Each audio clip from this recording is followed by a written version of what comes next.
Welcome to the June edition of the C.H. Robinson Edge video.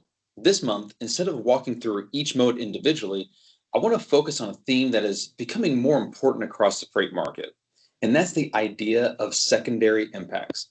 In today's environment, the primary impact is the headline, a tight truckload supply side market, U.S. regulations impacting U.S. carriers, and ocean blockades preventing ocean shipment transits. But this can often be just as impactful in the trickle-down effect, though how those changes ripple into other modes, regions, and ultimately your transportation strategy are very important. So today, I want to talk through a few examples of that across the domestic and global freight markets.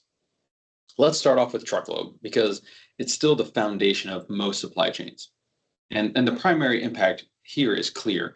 The market is experiencing significant capacity pressure, and thus pricing has increased rapidly. But the secondary story is what's happening as a result of that. The market is experiencing a shift of freight out of the truckload mode and into others, particularly in intermodal.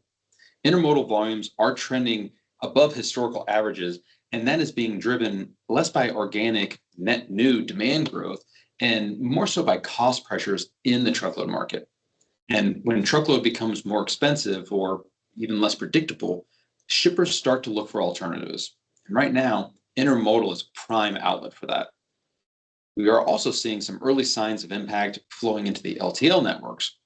Some freight had previously been running via truckload or consolidation strategies is now starting to move back into LTL, especially those shipments that sit in that middle range between partial and full truckload.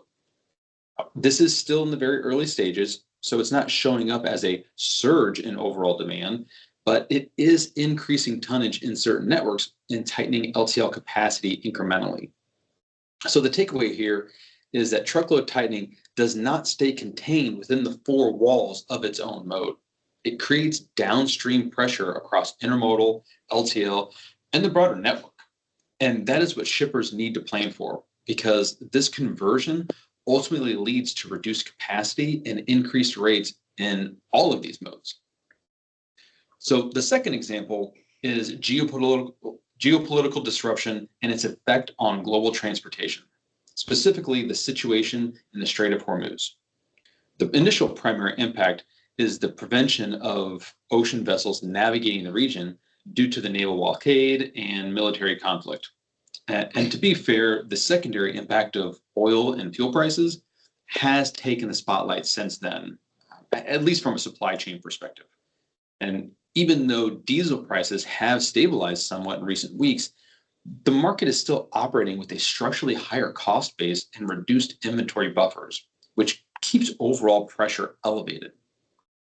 If this were an isolated disruption, it would be a much easier pill to swallow. But this is in tandem with the aforementioned truckload line haul increases, and the spillover into other modes makes it especially tough.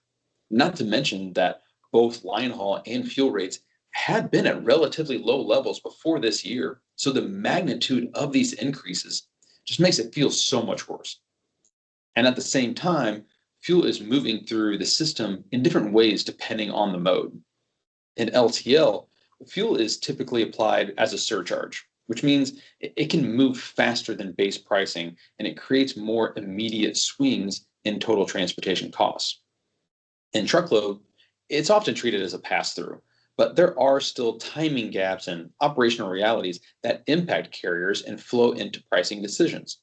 A good example of that is that approximately 16% of truck miles driven are deadhead miles, meaning that the carrier has to pay for all of those fuel costs on their own.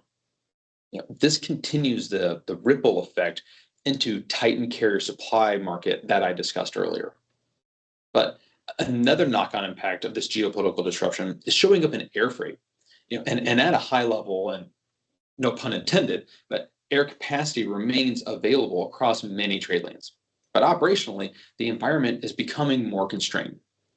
Longer routings around restricted airspace, it's increasing flight times and reducing aircraft utilization. And that is narrowing flexibility and making shipment timing less predictable, even if capacity appears available on paper. So the shift here is important.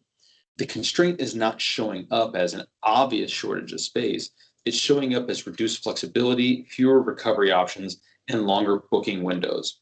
And that's changing how shippers are utilizing air freight. And we're seeing that air become more tactical and selective with a stronger focus on the high sensitivity or high priority shipments. And that means that the secondary impact is not just cost, it's the risk and timing and reliability, which can be just as, if not more important, depending on that supply chain. Okay, the final example is regarding US regulations.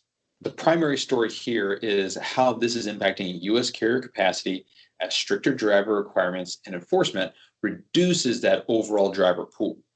But the secondary impact is what's happening to cross-border freight, particularly in the Mexico to US lanes.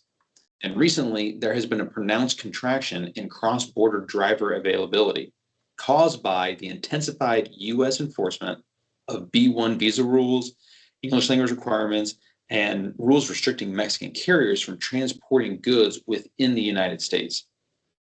Thousands of drivers across key border regions have reportedly been taken out of action in recent weeks. Other drivers are reluctant to accept cross-border loads or even enter into the United States, opting to avoid the risk of inspection or visa revocation by only carrying intra-Mexico freight. And this behavioral shift further reduced capacity and suggests that the disruption may be structural in nature rather than temporary.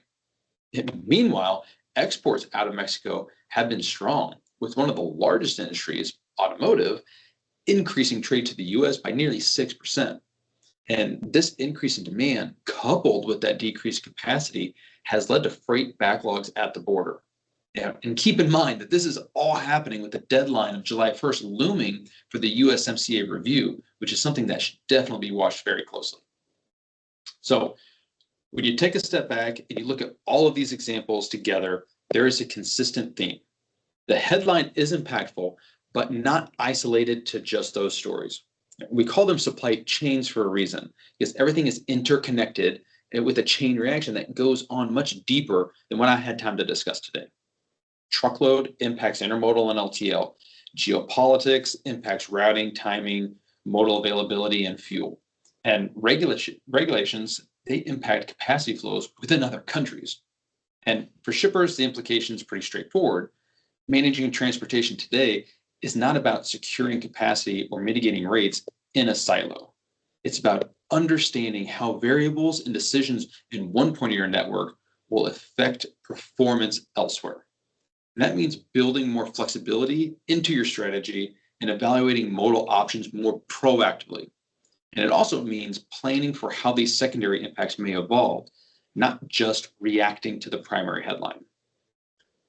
Well, that's all the time for today. As always, partner with your account team to pressure test your assumptions and stay ahead of these market disruptions, as C.H. Robinson brings you the edge you need to successfully manage your transportation strategy.